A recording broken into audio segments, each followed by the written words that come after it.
Hello friends, मैं आज फिर आपके सामने एक छोटा सा केस लेकर हाजिर हूँ और यह कॉमन मेडिसिन का बहुत ही अनकॉमन केस है। तो यह केस एक 31 साल के नौजवान का है जो मेरे पास आए। उनको बहुत ज़्यादा चक्कर आ रहे थे, सर हिल रहा था। तो मैंने प्रेशर चेक किया तो प्रेशर 150/110 निकला। ये करीब 1 बजे की बात है दोपहर में। तो उन्होंने बताया कि सोते समय लगता है जैसे सर हिल रहा है और बहुत ज़्यादा कमज़ोरी महसूस हो रही है और बेचैनी से लग रही है, और करीब 1 साल से मुझे नींद नहीं आ रही। एक पिन भी गिर जाए तो नींद खुल जाती है, इतनी पतली नींद हो गई है। नेचर के बारे में जब मैंने पूछा तो उन्होंने बताया कि मैं किसी को भी ना नहीं बोल सकता। यदि मुझसे किसी ने कुछ मांगा तो मैं उससे देने की पूरी कोशिश करता हूँ। गुस्से के बारे में उन्होंने बताया, गुस्से में मैं किसी को कुछ बोल दिया तो बहुत अफसोस होता है, पर मैं अपनी बात नीची किए बिना उसे मना लेता हूँ। तो मैंने पूछा, बात नीची किए बिना मतलब? कि मैं ये बताता हूँ कि तुम गलत थे इसीलिए मैंने डांटा। वो डांटा जाना ज़रूरी था, तो बुरा मत मानो, बातों को समझो। और मैं लोगों में बहुत ज़्यादा बिलीव करता हूँ, किसी की बातों पे कोई भरोसा बहुत जल्दी कर लेता हूँ मैं, और दूसरे की हेल्प भी करता हूँ। दूसरे के बारे में सोचना मेरी आदत है, पर मेरे को यदि कुछ हो जाए तो मैं किसी को नहीं बताता। मैंने किसी को क्यों नहीं बताते? बोले आदत ही नहीं है। तो उसके साथ उसका फ्रेंड आया हुआ था। तो फ्रेंड ने बताया कि डॉक्टर साहब, इसका दिल जो है ना बहुत नरम है, थोड़ा सा भी कोई हर्ट कर दे तो ये रो देता है, उसी समय रो देता है, और उसके बाद जो इसे हर्ट करता है उसके साथ ये बहुत रूड हो जाता है। तो पेशेंट ने कहा कि मैं उसे समझाकर छोड़ता हूँ कि उसने क्या गलती की है। तो बोला, आप समझाते कैसे? नहीं, मैं समझा लेता हूँ, और आज तक ऐसा नहीं हुआ कि किसी को समझ में ना आया हो कि उसने गलती की है मुझे हर्ट करके। फिर उसके फ्रेंड ने बताया कि डॉक्टर साहब, ये दूसरों को भी कोई हर्ट कर दे ना इसके सामने तो भी इसे रोना आ जाता है। तो it was very peculiar for me. तो फिर मैंने पूछा, और कोई डर वगैरह कुछ है आपको? तो उन्होंने कहा, चोट से बहुत डर लगता है, हल्का सा भी लग जाए तो बर्दाश्त नहीं है। कभी भी कहीं भी दर्द हो मैं बर्दाश्त नहीं कर पाता, फिर मैं तुरंत दर्द की दवाई ले लेता हूँ। और भी थोड़ी बातें जो पता चली, तो उसने बताया कि मुझे झुकना पसंद नहीं है, न ही कभी ना सुनने की आदत है, और ना कभी हुआ ही नहीं। तो मैंने कहा, ऐसा कैसे हो सकता है कि ना कभी किसी ने नहीं किया हो, कभी भी पेरेंट्स से कुछ मांगा हो देंगे ही, कोई ज़रूरी तो नहीं है ना? तो उसे नहीं, ऐसा आज तक नहीं हुआ। यदि किसी ने टाला तो मैं उससे 2-3 दिन तक बात नहीं करता हूँ, और उसके बाद फिर हाँ हो ही जाती है। तो मतलब बड़ा पेक्यूलियर है, तब तो लोग आपको बहुत चाहते होंगे। तो वो मुस्कुराया। हाँ। और फिर उसने बताया कि मेरे आँखों में 3.75 का पावर है, पर मैं चश्मा नहीं लगाता। तो मैंने पूछा, क्यों नहीं लगाता? क्या ख़राब दिखता है बोल के नहीं लगाते? बोला नहीं, ऐसा नहीं है, पसंद ही नहीं है, बहुत झमेला लगता है, चश्मा लगाओ, पहनो, उतारो। और कुछ? तो बोला, खाने में वेजिटेबल्स पसंद नहीं है, राइस पसंद नहीं है, होटल का खाना मैं नहीं खाता, मैं केवल घर का खाना पसंद करता हूँ, जैसे अचार, भुजिया, टुकड़ा वगैरह खाता हूँ मैं। और मैं हनीमून पे मॉरिशस गया था 15 दिनों के लिए, तो घर से खाना पैक कर कर ले गया था। मैंने, घर से खाना पैक करके ले गए थे तो 15 दिन में तो कैसे चलेगा?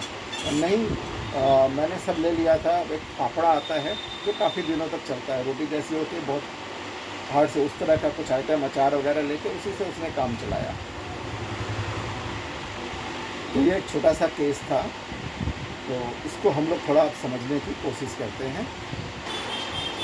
तो इस केस में ईगोटिज़्म बहुत ज़्यादा दिख रहा था, एंगर और विद रिपेंटेंस भी बहुत ज़्यादा प्रोमिनेंट समझ में आ रहा था, यील्डिंग भी लग रहा था कहीं ना कहीं कि ये कभी ना नहीं कर सकता, और सेंसिटिव मेंटल इम्प्रेशन भी लग रहा था। तो इन सब चीज़ों को लेके, बेनोवॉलेंस को लेके स्पॉन्जिया एक और आ रही थी, लेकिन कहीं ना कहीं मुझे लग रहा था कि इसमें स्पॉन्जिया की फील नहीं है, कि स्पॉन्जिया जो है वो थोड़ा सा अलग मेंटालिटी का होता है और इस तरह से किसी को बटरिंग नहीं करता, फ्लैटरिंग नहीं करता या किसी को मनाता भी नहीं है। तो कहीं ना कहीं मुझे लग रहा था। फिर मैंने 2 रूब्रिक लिया, तो उसके फ्रेंड्स की बात को मैंने थोड़ा सा तवज्जो दिया। तो एक ईगोटिज़्म साफ साफ दिख रहा था उसमें, दूसरा जो था सिंपैथी विथ अदर्स, वीपिंग जो कर रहा था ना, weeping with sympathy from others. तो मैंने ये 2 रूब्रिक जब लिए, egotism and weeping sympathy with others from, तो हमारी मेडिसिन आई लाइकोपोडियम। तो जब ये आई तब मैंने इस केस को फिर इसके समझने की कोशिश की और सारी चीज़ें समझ में आई कि ये बंदा क्या है। तो अब देखते हैं, सबसे बड़ी बात हमारे पास एक रूब्रिक है फिशिंग एप्टीट्यूड फॉर। अब लाइकोपोडियम को क्या है ना, इसको पावर चाहिए, और इसके घर में इसके पावर इसके दोस्त हैं या फिर इसके फैमिली मेम्बर्स हैं। तो इसलिए ये सबकी हेल्प करता है कि ज़रूरत पड़ने पर ये उसकी ताकत बन सके, क्योंकि लाइकोपोडियम बेनोवॉलेंस में नहीं है, फिर ये हेल्प तो करता है। तो इसके पीछे रीज़न यही है कि यदि आज हेल्प करेगा तो कल इसके लिए खड़े हो जाएंगे, और यही कारण है कि ये अपनी बातें मनवा लेता है। यदि इसे कुछ चाहिए तो मिल जाता है, इसे कुछ किसी से कोई काम कराना है तो लोग कर देते हैं, एक बार यदि ना कर भी दिया तो 2 दिन बात करना बंद कर देता है। तो लोगों को लगता है कि यार ऐसे नाराज़ हो जाएगा तो फिर मेरी हेल्प नहीं करेगा, तो चलो इसकी बात मान लेते हैं। तो इस तरह से जो है वो अपने को मेंटेन करता है, अपनी हिपोक्रेसी दिखाता है कि मैं भले के लिए कर रहा हूँ, लेकिन उसमें उसका स्वार्थ होता है। और हमारे पास एक रूब्रिक है डिप्लोमेटिक, वो अपनी बातों को ठीक मनवा लेता है, किसी न किसी तरह से बात मनवा लेता है। तो जब भी सिचुएशन बिगड़ती है तो वो इस तरह से डील करता है, जिसे डिप्लोमेट क्या करते हैं, 2 देशों के बीच में कहीं कुछ गड़बड़ हो गई, रिलेशन में कुछ खराबी हो गई, तो डिप्लोमेट जो है उसको सुधारने के लिए, उसको पटरी पर लाने के लिए बहुत ही टेक्निकली काम करते हैं। तो इसलिए वो डिप्लोमेट होता है। लाइकोपोडियम इनबॉर्न डिप्लोमेट होता है, और इसकी एप्टीट्यूड जो है, फिशिंग एप्टीट्यूड, यह भी इसकी इनबॉर्न होती है। तो ये जो क्वालिटी है, इसके कारण से लाइकोपोडियम जो है, इसके पीछे एक हमारे रूब्रिक है रीज़न पावर इंक्रीज्ड ऑफ। तो इसके द्वारा वह अपने सबको समझा लेता है कि कैसे क्या करना है। तो इसने कहा कि ये समझा देता है, लोगों को अपनी बात समझा देता है कि तुम गलत हो। तो किसी को कोई बात समझाने के लिए एक पावर चाहिए, फोर्स चाहिए। तो ये लाइकोपोडियम का जो बंदा होता है काफ़ी इंटेलिजेंट होता है। हमारे पास रूब्रिक इंटेलिजेंट में मिलेगी, और वो इंटेलिजेंसी को यूज करके और अपने रीजनिंग पावर को यूज करके वह समझा देता है कि नहीं तुम गलत हो, और अपनी बात को वो ऊपर रख लेता है। यह एक लाइकोपोडियम की एक बहुत अच्छी क्वालिटी होती है, जिसके द्वारा वो अपना काम करवा लेता है। तो कैसे न कैसे अपनी बातें मनवा ही लेता है। और हमारे पास जो रूब्रिक है, ये दवा ले थोड़ी सी भी दर्द हो तो दवा ले लेता है, दर्द बर्दाश्त नहीं होता। तो हमारे पास रूब्रिक है sensitive pain to decides one self being from pen.